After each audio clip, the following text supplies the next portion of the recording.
pensando?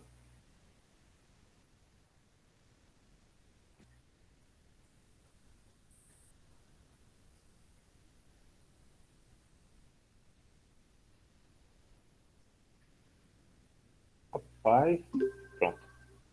Bom, então, pessoal, boa noite oficialmente, né? Vamos aqui agora, a gente vai trabalhar a nossa sessão de tirar dúvidas sobre a aula de sistema esquelético, tá bem? Antes da gente começar com as dúvidas que tem lá no formulário, eu tenho uma resposta só do formulário, mas quem fez a pergunta, ó, show, uma pessoa extremamente empolgada, fez 8 perguntas só, tem aí uma meia hora para se divertir. É o seguinte, eu tenho dois rápidos recadinhos para vocês. O primeiro deles é que a aula dessa semana está 96% pronta, então não acabei de fazer, então não acabei de gravar, óbvio. Vou acabar ela daqui, assim que a gente acabar aqui, eu acabo de montar ela, amanhã cedinho, acordo, gravo, jogo para o YouTube lá e já coloco no E-Disciplinas. Se quiser facilitar para vocês, tipo youtuber, né? Se inscreve no canal, clica no sininho e aí você vai ser avisado toda vez que chegar a novidade, né? Então, se vocês quiserem deixar lá, marca lá que eu sei que isso aí acontece, porque eu tenho vários canais desses negócios de super-herói que eu adoro, né? Então, toda hora que sobe vídeo assim, eu assisto, tá? Mas, então, amanhã cedinho eu gravo, tá bem? E vocês podem assistir.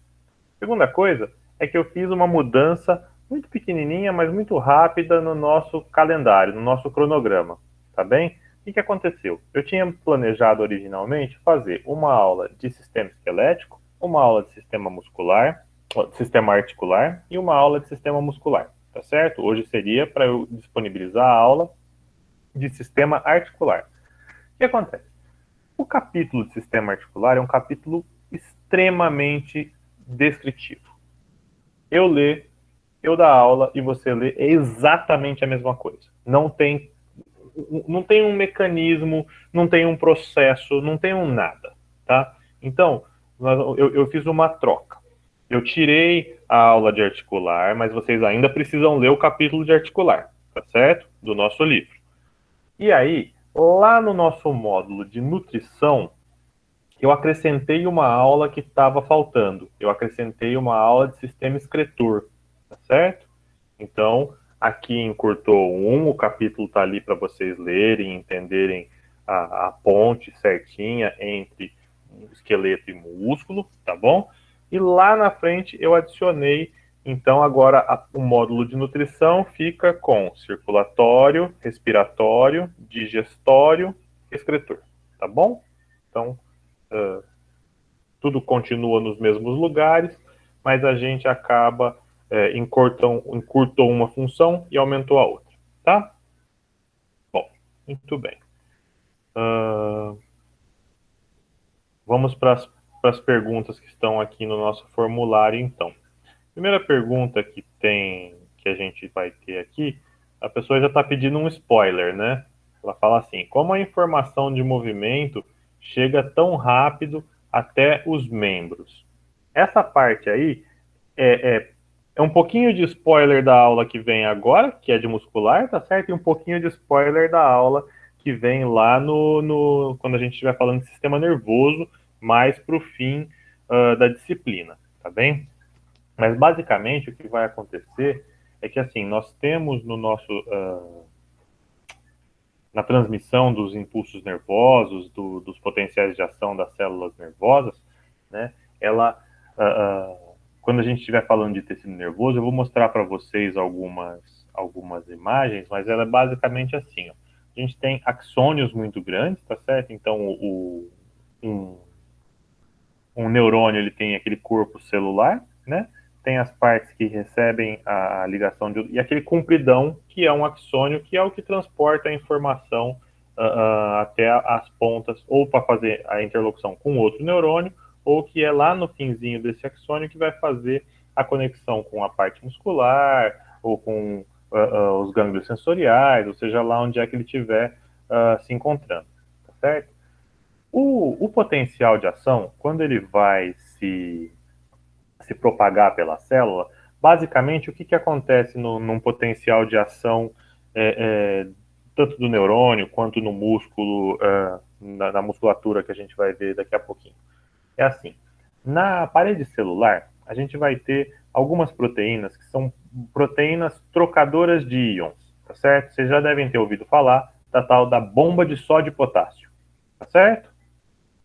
Então, o que vai acontecer com a bomba de sódio e potássio? A bomba de sódio e potássio, ela faz assim, ó.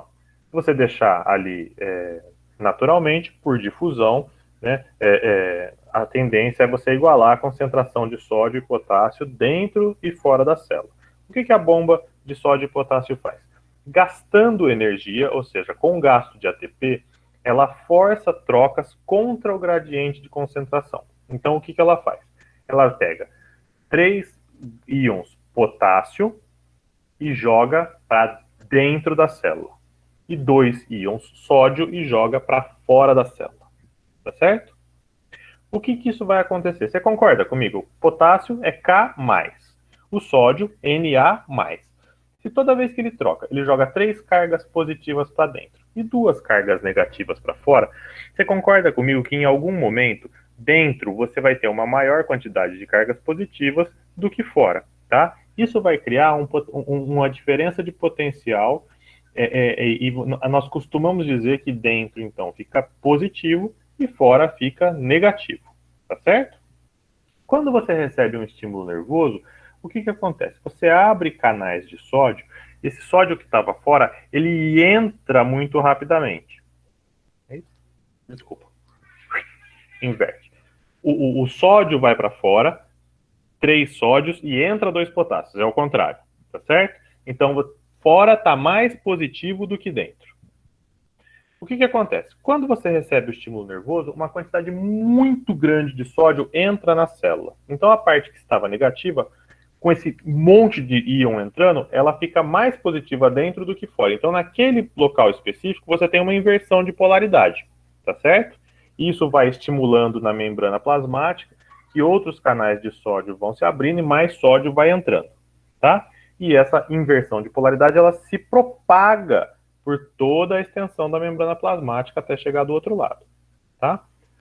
Pô, aí você fala assim, ô Francois, espera um pouquinho, meu amigo. O corpo do seu neurônio está lá na medula espinhal. O axônio para chegar na ponta do seu dedão tá lá longe. Você vai me falar que esse negócio vai rápido assim? É no eu pensar, eu mexo o dedão e tá tudo certo? É um caminho grande aí para esse potencial de ação percorrer, tá certo? Só que lá na frente vocês vão ver que a gente tem algumas estruturas que a gente chama de bainha de mielina. E o que essa bainha de mielina faz? Elas são células, tá certo? Elas se enrolam no axônio e elas funcionam mais ou menos aí como um isolante de potencial de ação. Então elas sobram alguns nódulos entre elas e tem essa diferença de potencial aqui, tá certo? Mas todo pedaço que está recoberto de bainha de mielina, ele não tem troca de íons para fora e para dentro. Então o que acontece? Você concorda comigo? Se eu tenho um espaço de 10 e eu preciso fazer de 1 em 1 a troca da polaridade, ó, Agora, se a minha bainha de mielina recobre, estou no 1, recobre o 2, o 3 e o 4, o 6, o 7, o 8 e o 9, ela pula 1, 5, 10, tá certo? Então, isso facilita, porque eu só vou ter troca agora nesses pontinhos onde não tem bainha de mielina, tá certo? Então, o que vai acontecer é que esse potencial de ação, ele pula muito mais rápido, ele não precisa andar o axônio todo. Então, se essa parte e essa parte estão recobertas, ele pula de junta em junta, troca aqui, troca aqui, troca aqui. Isso anda muito rápido e aumenta a velocidade da transmissão do impulso, e assim você consegue fazer uma coisa mais ou menos imediata, tá certo? Porque pensa comigo aqui, ó, se vocês pensar aqui agora, você pode fazer o teste aí, ó. É imediato. Você vai falar para mim, estica o dedo, estica o dedo, estica o dedo, estica o dedo. Certo? Não é aquela só, estica o dedo, né? Já foi. É uma coisa basicamente imediata. Mas é porque essa velocidade de transmissão do impulso, ela é aumentada por conta desses isolantes elétricos aí, que é a bainha de mielina nos neurônios, tá certo? Mas a gente vai ver isso com calma lá quando a gente estiver olhando a parte do sistema nervoso, combinado? Ficou claro? Mais ou menos? Quebrou um galho?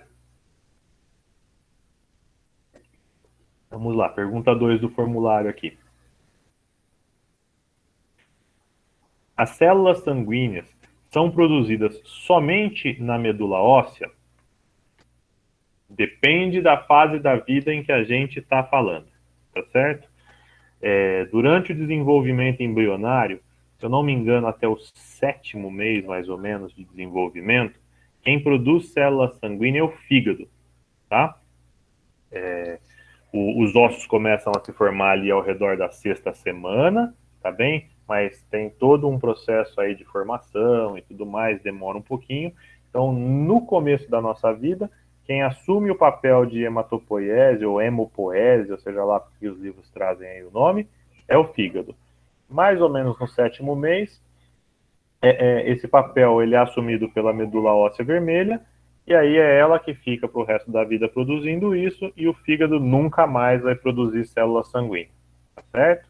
Você tem ali um pool de células-tronco que vão dar origem às células sanguíneas, e mais ou menos no 7º mês elas migram do fígado até a medula óssea vermelha, tá bem? E é de lá que elas vão colonizar a cavidade medular dos grandes ossos, e lá elas vão partir a produção de células vermelhas, células sanguíneas, tá bem?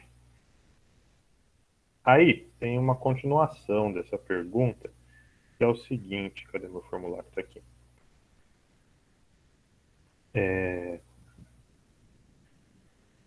A primeira é se todo osso tem cavidade medular. Então a resposta é não, tá bem? Geralmente, aquele exemplo que a gente deu na formação de osso, ele é principalmente para ossos longos, tá certo? Ossos, por exemplo, uma vértebra não tem cavidade medular, tá bem? Ela é curtinha. Os ossos do dedo aqui, ó, os carpos, as falanges, isso não tem cavidade medular, tá certo? São só para grandes ossos. E a segunda parte da pergunta é como que, uma vez produzidas as células sanguíneas, como é que esses componentes vão chegar na corrente sanguínea, tá certo? Eles estão ali dentro do osso, como é que eles vão sair de dentro do osso e eles vão cair na corrente sanguínea. E aí eu quero que vocês lembrem o seguinte, veja, o osso, ele é um tecido vivo, tá certo? Você tem ali, passando dentro do osso, artérias, arteríolas, você tem vênulas. Conforme vai se ramificando, você tem uma série de capilares, e alguns desses capilares eles irrigam, inclusive, a nossa medula óssea, que é necessário justamente essa irrigação para a gente. Pense, lá dentro está sendo produzido, você está tendo um metabolismo intenso. Essas células precisam de nutrientes, essas células precisam de oxigênio, essas células precisam que alguém pegue o metabolismo delas e leve embora, o CO2, os metabólitos nitrogenados, tá certo? Então, você tem ali uma comunicação, e aí essas células vão entrar, você tem algumas pequenas portas de entrada ali nos capilares, em que essas células vão entrar e voltar para a corrente sanguínea a partir da cavidade medular, tá certo? A gente tem que parar, tirar da mente essa ideia de que o osso é um tecido estático, né? Ele é até bem mais flexível do que a gente imagina, por conta das fibras de colágeno que tem ali, e é uma quantidade aí razoável, tá? Os ossos longos, eles são até bastante flexíveis aí. Obviamente que não, não vou dobrar ele vai fazer um, né? Mas eles são mais flexíveis do que a gente imagina, tá bem?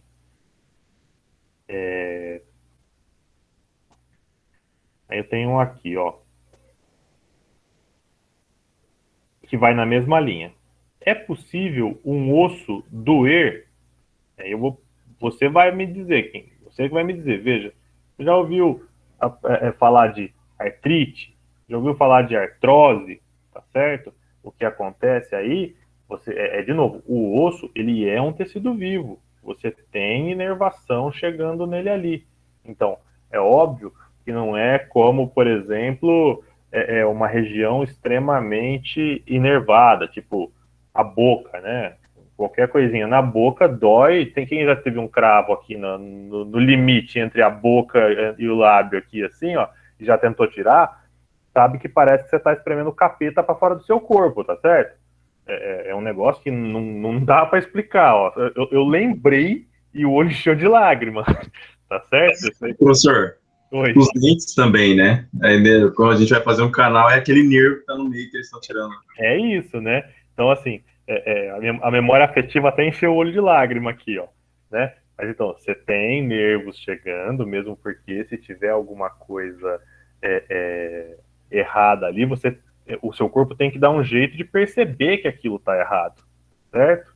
Então, dói? Sim, dói. Dói muito? Não, não dói. Belisca seu cotovelo. Você pode beliscar o tanto que você quiser o seu cotovelo, que você não... Pode tentar aí. Eu sei que vocês estão com a câmera desligada, mas faz um teste aí.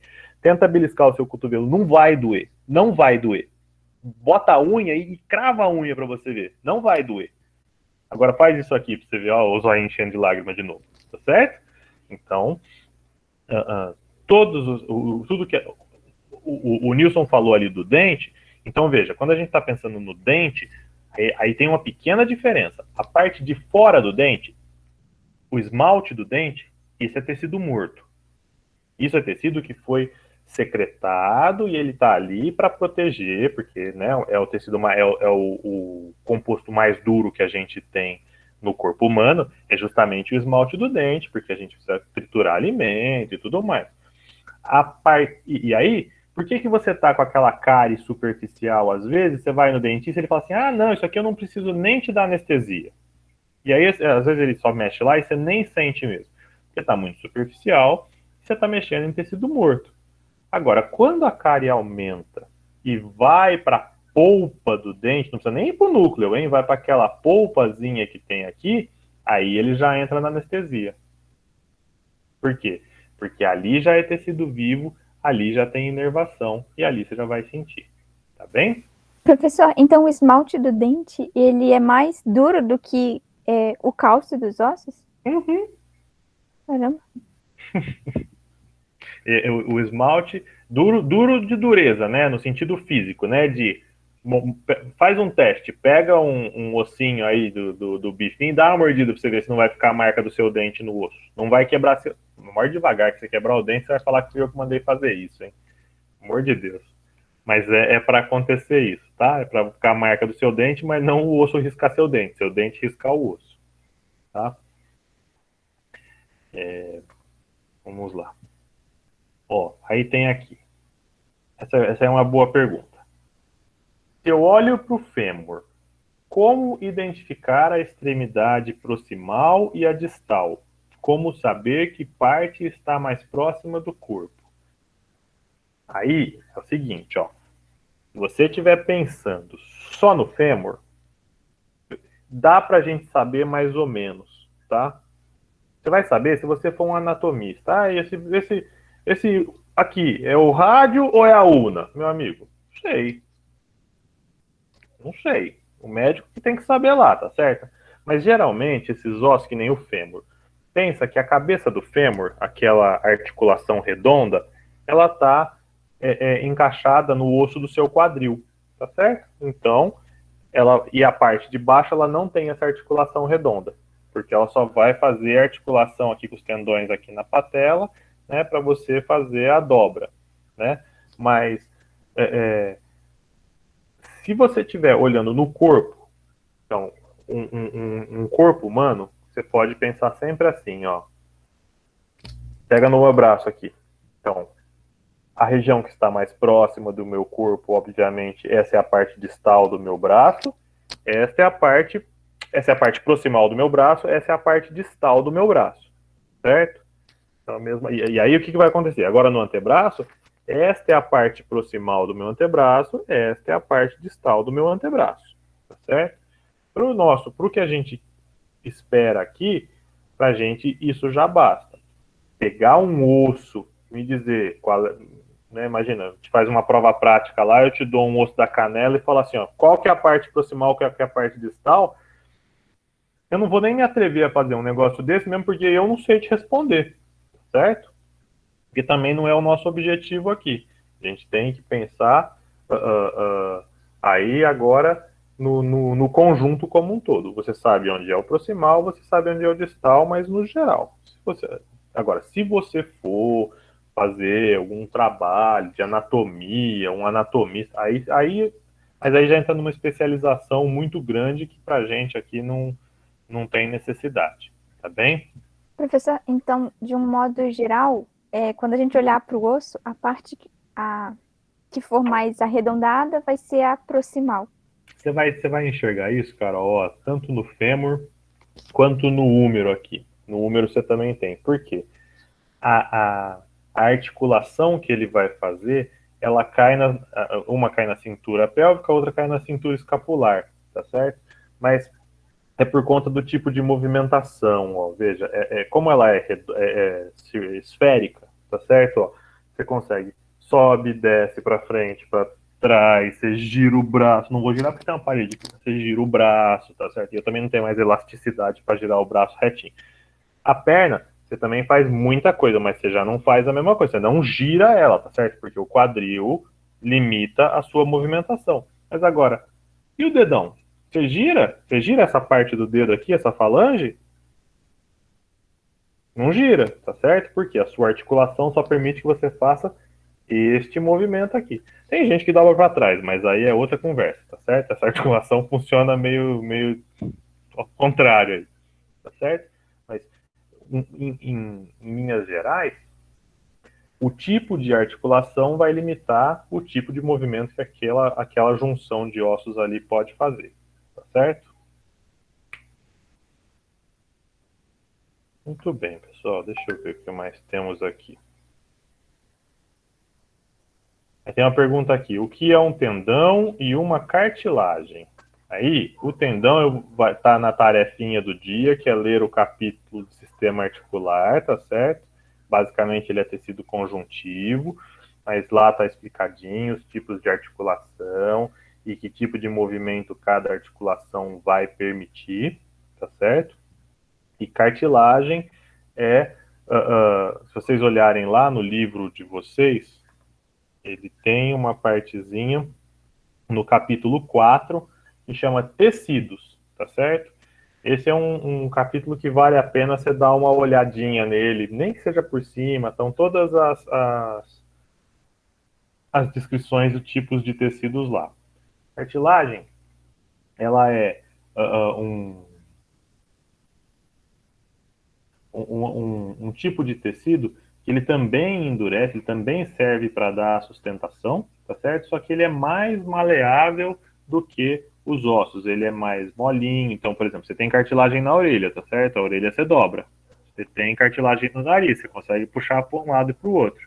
Mas também depois que o organismo morre, essas cartilagens elas são facilmente decompostas, tá certo? Você não vê nenhum crânio com orelha, você não vê nenhum crânio com nariz, tem sempre um buraco aqui e nunca tem nada aqui, tá certo? Por conta que esses tecidos cartilaginosos, eles têm ali uma certa deposição, um certo endurecimento da matriz, né? Como a gente vê lá na formação do osso, uma certa deposição de matriz cartilaginosa, mas ela não tem esse endurecimento que nem os ossos têm. É um processo diferente, tá bom?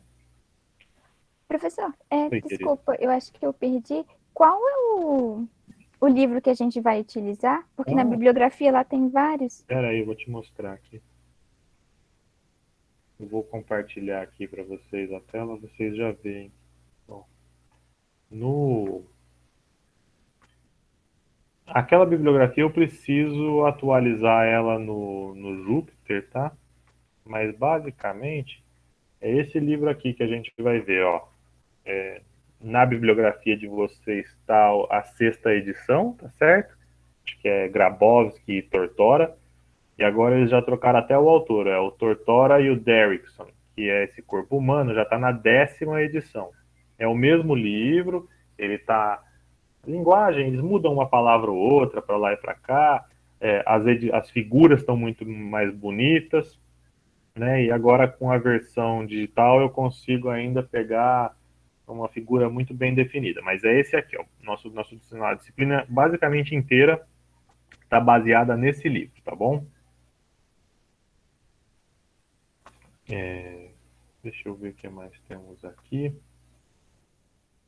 Essa já foi, essa já foi, essa já foi, essa já foi, essa já foi, essa já foi. Muito bem. No slide 22, poderia explicar melhor as passagens 3 e 4? Vamos lá. Vamos achar o slide 22. Não, peraí, que essa aqui é outra aula. É essa aqui. 22. Muito bem. Deixa eu compartilhar com vocês. Lá, aqui. Ó.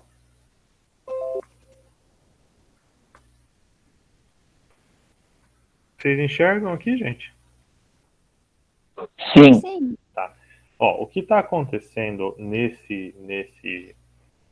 nessa formação de osso aqui, lembra que a gente tem dois tipos de ossificação, tá certo? A ossificação endocondral, que é aquela daquele outro slide, que acontece com os ossos mais longos, e essa aqui, que é uma ossificação intramembranosa, tá certo? E que tem outro nome lá, mas me fugiu agora. Mas basicamente o que vai acontecer aqui é o seguinte, ó. Primeiro, você vai ter as lacunas, os osteócitos aqui começando a secretar a matriz extracelular, tá certo? Essa matriz começa a se calcificar e isto aqui, ó, esses núcleozinhos de ossificação aqui, eles vão começando a se fundir e basicamente eles fazem essas trabéculas aqui, ó, as trabéculas do osso esponjoso, e você vai ter aí depois uma série de vasos sanguíneos se formando aqui, né, primeiro para fazer a irrigação, para levar os nutrientes para lá e para cá, e depois parte do tecido adjacente que vem aqui com esses capilares é o que vai dar origem aí em alguns ossos na medula óssea vermelha, tá certo? O que vai acontecer é que esta parte das trabéculas ela vai ficar restrita somente aqui ao centro do osso, tá? A parte mais central, porque ela é esse osso de tecido ósseo esponjoso, ele é mais leve, ele é menos resistente, tá certo? Então o que vai acontecer? Nessas extremidades aqui, ó, nas partes mais externas do osso, o que vai acontecer? Você vai ter aqui a formação desse tecido ósseo compacto. E ao invés de você deixar essas lamelas, você vai fazer o quê? Por aqui, nessa parte do tecido ósseo compacto, é que nesse corte aqui não está mostrando, tá certo? Mas é por aqui que vão passar os vasos sanguíneos, os nervos, os vasos linfáticos, tá certo? E aí, ao redor de cada lugar que passar um vaso sanguíneo ali, você vai ter o crescimento concêntrico de algumas camadas de osteócitos com fibras colágenas, tá certo? E a deposição de mais matriz extracelular. Só que nessa parte aqui, deixa eu, onde é que está? Ó, que vai fazer aqui, tá vendo? Então veja, ó, você vai para essa parte aonde vão passar esses vasos que depois deixam de existir aqui no meio da parte esponjosa, tá vendo? Você vai ter os vasos sanguíneos com os nervos e tudo mais, e novos osteócitos vão se depositar aqui concentricamente, formando esses ósteons aqui. E isso não vai formar trabécula, não vai ter essas grandes quantidades de espaço aqui dentro do osso, tá certo? Então ele fica mais compacto justamente porque ele precisa ser mais resistente, né? Essa parte mais externa, ela é justamente para isso, para tentar ser mais resistente e dar aí um pouco mais de dureza ao osso, tá certo? Ficou claro? Sim, não? Quem perguntou? Alguém? Quem cala consente, é isso mesmo? Professor, eu Hum, tô talvez ainda um pouco confusa sim. com, por exemplo, no desenho um, Uhum. essa parte azul que tá em volta, o que seria? Azul. Vamos na parte azul. É, Eu vou compartilhar de novo. seria a célula? Qual que é o slide, Carol? Ah, no 22 mesmo que o senhor tava. 22, vamos lá. Acho que é o canal central, né? 22. Ah, na figura um aqui, você está dizendo? Isso, eu tô com dificuldade de identificar o que seria cada coisa. Tá bom, vamos lá. Ó, o que, que vai acontecer aqui então? Ó, esse aqui é como se a gente estivesse pegando um desses ossos do crânio, tá certo? Aqui. E a gente vai fazer a formação dele. Essa parte aqui, ó, você vai ter então uma série de células mesenquimais, tá? Que vão ali formar, primeiro, uma membrana aonde vai ser, que vai ter o formato que o osso vai ter, tá bem? E aí, elas vão produzir um monte de fibras colágenas, e isso aqui é matriz extracelular que tem dentro dessa membrana. Então, o que você vai fazer? Você vai fazer um saco com essas células mesenquimais, tá certo? No formato futuro do osso. E aí, ali dentro, essas células, algumas depois vão se diferenciar para ser aqui o que vai ser o nosso periósteo, tá certo? E outras vão se diferenciar nos osteócitos, tá? Então, isso aqui, ó, tudo faz parte, só que não é uma coisa assim, ó. Essa imagem não tá tão boa, mas se você pegar este pedacinho do osso aqui, deixa eu botar nesse treco aqui, ó. Aqui. Se você pegar esse pedacinho do osso, você vai ter vários pontos onde isto vai acontecer, tá certo? Então, algumas células se diferenciam naquela matriz ali dentro daquela membrana, tá certo? Por isso que o nome é ossificação intramembranácea, eu lembrei o nome agora, tá? E aí você vai ter esses centrinhos de ossificação. Esse aqui, depois ele vai se fundir com um outro que está acontecendo aqui do lado, o outro que está acontecendo aqui do lado, tá certo? E depois, no fim, eles vão dar o osso como um todo. Percebeu? Ou não? Acho que agora sim. Então é como se fossem bolsinhas que vão se juntando e depois dão o formato. Originalmente, você vai ter uma membrana, tá certo? Uma grande membrana no formato do osso. Dentro dessa membrana, você vai ter vários pontinhos de ossificação, e onde vai acontecer aquilo. A gente está isolando um só, tá certo? Mas você imagina, vamos supor, a membrana do tamanho da minha mão, tem um acontecendo aqui, depois eles vão, cada um vai se ossificando até o momento em que eles vão se juntar e formar toda aquela parte. Percebeu? Então, tá. Bom, aí, pessoal, tem mais uma última dúvida. Está aqui no slide 26, então estamos falando já do outro tipo de ossificação, e que é uma explicação melhor das imagens 2, 3 e 5. Então, deixa eu compartilhar de novo a imagem aqui com vocês. Este.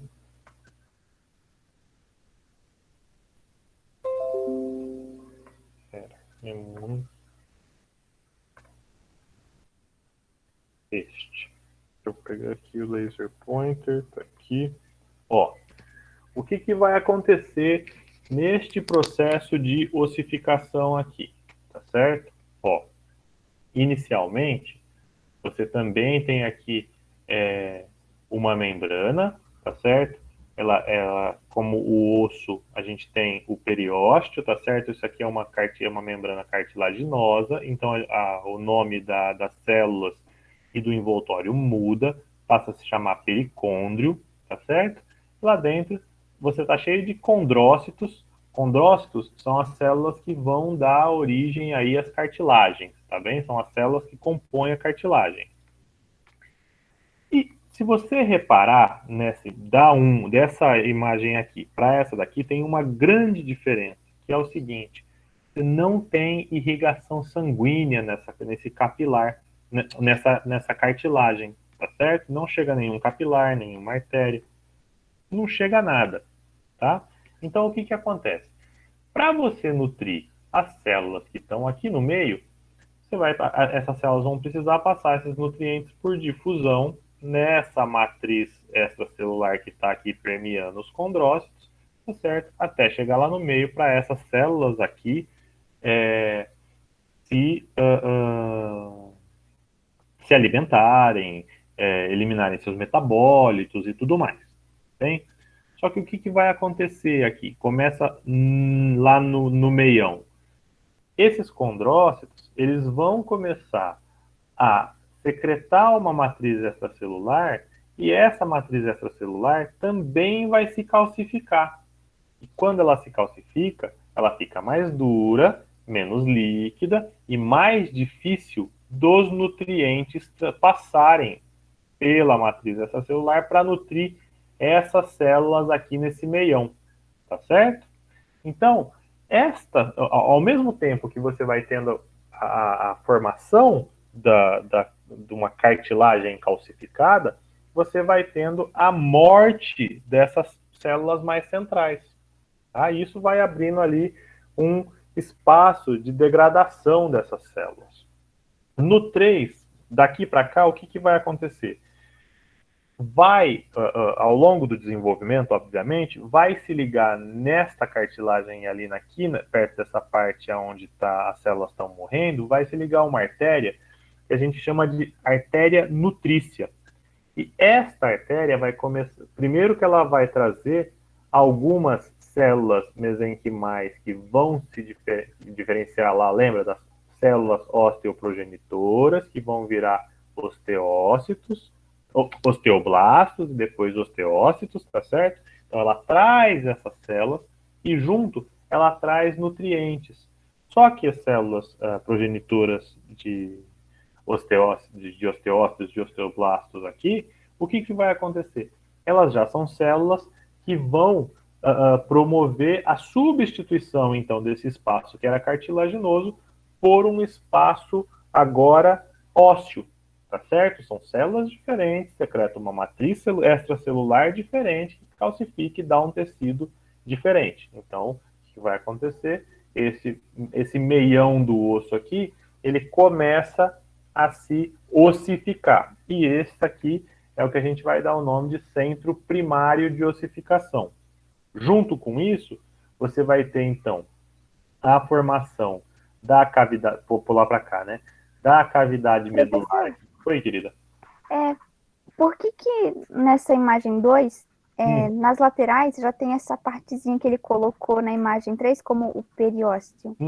É porque ele só não está mostrando aqui, ó, mas é um processo contínuo. A artéria nutrícia já se ligou nesse pedaço e já começou a ossificar isso aqui, entendeu? É que eu acho que didaticamente o que ele fez foi pular daqui, mostrou, né? Ó, começou a calcificação, aumentou a calcificação, isso aqui começou a morrer e depois veio. Mas este pedaço de fora aqui também, ó, a gente está olhando uma imagem achatada, né? Pensa numa coisa 3D, você já vai ter a artéria se ligando, né, do lado de cá, a artéria se ligando do lado de cá. Ele só está mostrando, só está ilustrando esse centro aqui, tá? Mas é basicamente isso. Mas então ele não estava naquela imagem 1, né, onde só estava meio que a cartilagem, ele não existia. Nessa? Isso. Não, ainda não existia. Aqui, ó, como essa calcificação vai acontecendo, pensa o seguinte, ó, essa artéria ela vai se ligar aqui na diáfise do osso, tá certo? Nessa parte mais comprida, só que ela não vai entrar entrar lá dentro da cartilagem. Ela vai se ligar inicialmente numa parte mais superior e depois ela vai irrigando. Mas no momento em que ela se liga, ela já começa aí a trazer as células osteoprogenitoras. Então a ossificação, ela começa aqui formando o periósteo, depois ela internaliza e faz esse pedaço aqui, ocupa o espaço onde esses condrócitos morreram e faz essa ossificação de dentro para fora, tá certo? Aí você vai ter o periósteo para cá e essa de cá para lá. E aí ela vai crescer para as duas extremidades do seu osso também. Certo? Certo. Então, aí forma-se a cavidade medular aqui, né? Você ainda vai ter o processo de irrigação. E esse processo de calcificação da matriz da cartilagem hialina aqui na diáfise, ele continua, né? Essas células continuam morrendo, e isso aqui vai acontecendo meio que constante, ó. Os capilares vão aumentando para cá, vão trazendo osteoblastos para cá, e eles vão substituindo esse pedaço aqui por osso. Que é isso que vem até aqui, tá certo? Aqui no 5, aí você tem um processo que vai ser a formação do centro secundário de ossificação, que é o quê? Do mesmo jeito que uma artéria nutrícia se ligou primeiro aqui na diáfise, agora ela vai se ligar na epífise, tá? Então ela vai ligar na parte da epífise, primeiro na parte de fora, depois vai para dentro, mesma coisinha, tá certo? E vai trazer células osteoprogenitoras, que vão virar osteoblastos, que vão secretar matriz extracelular e depois vão se transformar em osteócitos. E aí... Só que aqui, ó, o centro secundário de ossificação, a diferença é que aqui na epífise você não vai ter formação de cavidade medular, tá certo? E aí toda aquela sua cartilagem hialina, ela vai sobrar recobrindo aqui a extremidade do osso, tá certo? A cartilagem articular, para evitar o atrito osso com osso, tá certo? E você vai ter aqui na metáfise, aqui, ó, o que a gente chama, aqui ainda em crescimento, de lâmina epifisial, né? Você tem uma série de condrócitos vivos aqui ainda, e a parte que está mais próxima da epífise são os novos condrócitos que vão sendo formados. E a parte que está mais próxima aqui da diáfise são os condrócitos mais velhos, que vão sendo substituídos, tá certo? Então eu tenho aqui, dividiu essa aqui em 2 agora, esse ossifica, esse fica. E depois esse aqui faz o quê? Divide. Esse ossifica e esse se divide. Até a gente chegar na idade adulta e aí parar de crescer. Aí você vai ossificar toda essa lâmina epifisial aqui, troca o nome dela, vai chamar agora linha epifisial, e aí para o crescimento, o único resto de cartilagem articular que você vai ter, de cartilagem hialina que você vai ter, é o restinho aqui de cartilagem articular. Tá certo? Professor, 2 perguntas. Esse centro secundário, o senhor falou que ele não é, esqueci a palavra, mas medular. Então, ele tem alguma outra função? Não, o que acontece aqui, Carol, é o seguinte, ó. Quando você forma esse centro secundário de ossificação, você vai ter... Porque assim, ó, a ossificação está vindo de baixo para cima, tá certo? Aqui no nosso exemplo. Se você ossificasse todo esse pedaço aqui, ó, você jamais poderia deixar essa lâmina epifisial, porque você ia ossificar ela também, tá certo? E ainda, enquanto o organismo está em crescimento, esses ossos precisam crescer em comprimento, tá certo? Então, sobra esse restinho aqui, aí você vai fazer o quê? O osso teve a ossificação daqui para cá e teve a ossificação daqui para cá, mas ele nunca não, pelo menos enquanto você está na fase de crescimento, ele não vai fechar esse espaço ossificado inteiro, você vai ter sempre essa linha cartilaginosa enquanto o organismo estiver em crescimento, tá certo? Porque você precisa do osso, porque imagina, você botar todo o peso do corpo de um organismo, que nem ainda quando você é criança é menor, mas você imagina um adolescente que já tem aí um peso corporal grande, né, no tórax, nos braços, na cabeça, e a cabeça do seu fêmur ainda é de cartilagem, ó, cartilagem, tá certo? Então você precisa ter uma estrutura óssea robusta para aguentar o peso do corpo, né, para dar sustentação para o corpo. Então você precisa que essa parte esteja ossificada e aqui, mas você também precisa manter a estrutura de crescimento, que é justamente este pedacinho aqui, entendeu? Sim. E, professor, como é que, por exemplo, o corpo sabe que, tipo, é hora de parar de crescer os ossos? Então, Você vai repetir essa pergunta lá pro Andrioli, quando você estiver fazendo biologia do desenvolvimento. Mas basicamente é assim, Carol, o que acontece é assim, ó, tudo no nosso organismo, ele tem aí todo o nosso desenvolvimento, ele está mapeado nos nossos genes, tá certo? O que vai fazer a diferença? Porque, por exemplo, que uma célula vai ser um conjunto ósseo, outra célula vai dar origem ao músculo. Você tem genes ligados e genes desligados nessas células que vão, obviamente, levar essa célula para um caminho ou para o outro, tá certo? Mas, junto com isso, você também tem momentos em que a produção de determinados compostos, ela inicia ou ela cessa, tá? Veja, por exemplo, quando a gente está pensando aí um ser humano entrando na puberdade, né?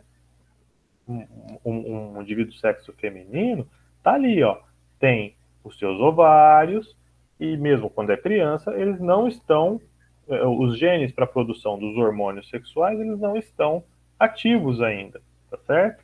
Então você vai ter todo um desencadear de reações, genes que se ligam e genes que se desligam, que vão iniciar as diferentes fases da vida, tá certo? O crescimento dos ossos é só mais uma dessas etapas. A gente costuma ver com uma certa naturalidade, principalmente quando a gente está trabalhando com coisas hormonais, né? Então, cessou, aumentou a produção de testosterona, o menino entrou na puberdade, a testosterona faz todas aquelas mudanças e tudo mais, né? Depois, ao longo da vida, a testosterona vai caindo, até que fica lá 60, 70 anos, a testosterona está num nível baixinho, né? Então, mudou, mas é tudo uma programação aí que o seu organismo tem, que além de ser espacial, ela também tem uma programação temporal, tá certo? Diga, Nilson. Professor, 3 perguntas. Primeira delas é se a osteoporose é a perda desse osso esponjoso e do osso compacto? É o aparecimento a osteoporose é o aparecimento de espaços justamente nessa parte do osso compacto. Aquela parte do osso esponjosa, ela se expande. Lembra de novo, ó. O osso é um tecido vivo, né? Ele vai sendo renovado. Só que aí, o problema da osteoporose, ele tem muito a ver com a parte hormonal, né? Principalmente, vai atingir aí os idosos, né? Idoso que já está aí. Veja, nosso corpo, evolutivamente, a gente teve esse ganho de longevidade muito recentemente, tá certo? Até a pré-história, que dá o que? 10 mil anos atrás, a nossa expectativa de vida era de 33 anos. Agora que a gente chega nisso, evolutivamente, 10 mil anos é um espirro, tá certo? Um monte de características que nós temos hoje não existiriam se fossem selecionadas sexualmente mais precocemente. Então, por exemplo, por que a gente tem calvície até hoje nos seres humanos? Porque é uma característica que só vai se manifestar no indivíduo depois que já passou a idade reprodutiva. Ele já entrou, ele já deixou os genes para calvície para frente, e por isso ela existe, tá certo? Porque se a gente ficasse careca antes de entrar na idade reprodutiva, isso provavelmente as fêmeas iam olhar assim, será? Né? E aí talvez trouxesse alguma desvantagem evolutiva. Tem gente que gosta de careca, tudo certo, né? Mas assim, provavelmente você poderia trazer uma certa desvantagem reprodutiva e esses genes seriam selecionados. Gene para osteoporose é a mesma coisa, né? Por que eles existem até hoje na população? Porque evolutivamente eles se manifestam tão tarde que quem tinha que passar esses genes para frente, meu amigo, já passou, né? E aí o organismo acaba dando o caminho evolutivo, né, da espécie, acaba perpetuando esses genes aí. Mas basicamente é isso. Durante a reposição do tecido ósseo, a parte esponjosa do osso vai aumentando. Entendi. E as outras duas, uma tem a ver com a escoliose. Por que se dá a formação, por exemplo, escoliose seria uma má formação ali na hora de organização dos ossos naquilo que o senhor explicou, que forma primeiro aquela membrana e depois vem se completando. E a última é com relação ao exercício físico, porque uma coisa que não era clara para mim é que existem esses vasos lá dentro do osso. Então, eu imagino que ali vai aumentar a circulação sanguínea, consequentemente, mais oxigênio e talvez aí um fortalecimento dos ossos. Isso, o exercício físico ajuda isso e tem algum lastro de verdade nisso? Ajuda sim, ó. Vamos lá. Primeiro da escoliose, eu vou mais chutar do que te falar a resposta, tenho certeza que eu sei, tá bem? Escoliose congênita, ela provavelmente tem a ver com alguma má formação ao longo do desenvolvimento, tá? Ela é como, por exemplo, um coração que sai para fora da caixa torácica, que, né?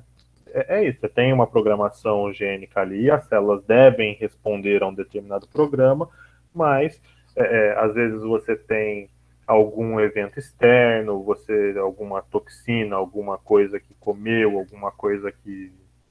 ou simplesmente algum estresse, alguma coisa, algum pico hormonal, sei lá. Várias podem ser as causas, certo? E bagunçou ali a programação de algumas células e isso acaba formando alguma má formação. Quando a gente já é velho, aí é problema postural mesmo, tá certo? Mas, de novo, é um resquício evolutivo nosso. Pensa comigo. Gente, por que a gente... Que diabos essa seleção natural foi agir pra gente ter uma coluninha porcaria segurando todo esse peso corporal entre o tórax e as pernas, tá certo? Mas, meu amigo, quem mandou a gente evoluir de um bicho quadrúpede? Enquanto andava de 4, a coluna puxava a parte de trás, a da frente vai, a de trás segue. É isso aí. Ai, não quero. Quero ser bípede, quero ficar com a mão livre. A evolução trabalha em cima do material disponível. O disponível é essa coluninha. Eu posso engordar esses ossos, posso deixar eles mais robustos. Não, mentira que falando assim parece que a evolução está querendo fazer, né? Mudar meu palavreado. Podemos, então, aí selecionar os indivíduos que tiverem os ossos mais robustos e tudo mais, vão ser selecionados, vão deixar um pouco mais de descendente, e aí a gente vai ter. Mas é o que dá, por isso que você tem dor nas costas, tá certo? Aí já é uma coisa mais postural, tá certo? Então, é uma coisa, é um resquício em cima da parte evolutiva. Agora, qual que era a terceira pergunta? Oi, querida. Por exemplo, eu tenho escoliose e o médico falou que era porque eu carreguei muito peso nas costas quando era criança. Tá certo? O seu não é um problema genético, é um problema claramente ambiental. Qual foi o seu ambiente aí? Alguém te deu uma mochila super pesada e você carregava ela assim, ou assim, botava num braço só, né? Pegava aquela mochila com 250, andava num braço só, porque fica por isso que botar nos dois, né? Eu não me lembro como eu carregava, mas deve ter sido muito ruim, porque agora é só cirurgia para corrigir. É isso, tá certo? Aí, tá vendo? Percebe? Aí já não é uma coisa genética, já é uma coisa ambiental que forçou para ser. Qual que era a terceira pergunta, Nilson? Do exercício físico, se ajuda no fortalecimento dos ossos. O exercício físico, ele vai funcionar mais no sentido de dar o estímulo, tá certo? Eu vou te dar o exemplo da minha mãe. A minha mãe faz em 2021, faz uns 15 anos, a minha mãe quebrou o fêmur, a cabeça do fêmur quebrou. Ela tinha osteoporose, tá certo? Ela pisou, aí tem a cabeça aqui, tem aquele pescoço que se forma e depois o osso engorda de novo, né? Aquela cabeça quebrou e ela caiu. Então precisou fazer a cirurgia, tirou essa parte do osso, enfiou uma prótese de titânio dentro do fêmur e tem a cabeça ali. O primeiro médico que ela foi, um médico, desculpa o palavreado, mas um médico bunda, deixou a véia sentada um tempão. Fazia radiografia, nada daquele negócio cicatrizar. Aí um dia meu pai se irritou, trocou de médico. Levou no outro médico falou assim, Dona Rosa, levanta. Ela falou, o quê? Levanta, vai. Faz tempo que você está sentado demais, faz tempo demais. Levanta, bota o pezinho no chão. E aí minha mãe, desesperada, fazia, sei lá, meses que não botava o pé no chão, certo? Mas o médico falou, vai, confia em mim, dá a mãozinha aqui, vamos andar, vamos dar a voltinha no consultório aqui. E aí esse médico mandou minha mãe, por dia, começar, dá uma voltinha, pega na mão de alguém, no andador, dá uma voltinha na sala, depois você dá uma voltinha da sala até a cozinha, depois você dá uma voltinha na sala, na cozinha e no quintal. Em coisa de alguns 2 ou 3 meses, o osso cicatrizou, o osso regenerou todo naquele pedaço, envolveu toda a prótese e a véia tá jogando bola hoje com a minha filha. Eu cheguei em casa, lá na casa da minha mãe, ela tava chutando uma bola com a menina no quintal, como se não tivesse uma prótese em cada perna, porque depois ela quebrou a outra, tá? Ela tava jogando bola. Então, basicamente, o que vai acontecer é o seguinte: o osso, ele também precisa do estímulo para se desenvolver, certo? E qual que é o estímulo?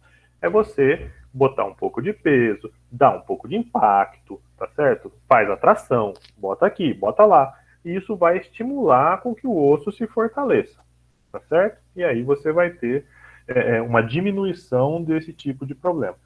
Quando é mulher e já está na fase da menopausa, aí você vai ter um agravante que é um descompasso hormonal, certo? Então, a mulher, se a mulher, a fisiologia de mulher é um negócio que judia delas, porque é um mês inteiro o hormônio sobe e desce, sobe e desce, sobe e desce, sobe e desce, sua vida inteira, e de repente fala, não quero mais brincar. Pronto, não tem mais. Aí um dia ele resolve subir, outro dia ele resolve, agora eu vou ficar 3 meses sem subir. Agora eu vou subir 3 meses seguidos, agora eu vou ficar 4 meses torto. Tá certo? E aí, você vai ter todo o organismo que viveu 40 anos fazendo isso, agora ele precisa se organizar para o ovário, no começo ainda, o ovário resolver quando ele quer. Tá certo? E isso, então, tem todo um descompasso hormonal, e isso vai mexer depois com deposição de cálcio nos ossos, vai mexer com a renovação óssea e tudo mais, e isso aí pode... Então, por isso que quando a mulher entra na menopausa, já precisa, faz reposição hormonal, ou então inicialmente faz a suplementação adicional de cálcio, porque aí você tenta, nesse período em que o corpo fica muito louco, até o ovário resolver, eu não quero mais trabalhar mesmo, e aí os hormônios voltam ao normal, tá certo? Aí você dá essa suplementação, minimiza um pouco esse tipo de efeito, tá? Mas sim, tem influência por conta do estímulo que você está dando ali naquele tecido. Professor, e aproveitando a pergunta do Nilson, e se, por exemplo, não for um osso que quebrou e que precisa se regenerar, mas um osso que está ali normal, saudável, se a gente faz exercício, ele também se fortalece, sei lá, de alguma forma? Fica mais protegido de Depende quebras? de qual osso você está falando, né? Por exemplo, tem muito o que fazer aqui, tá certo? Ele já é duro por natureza e tudo mais, né?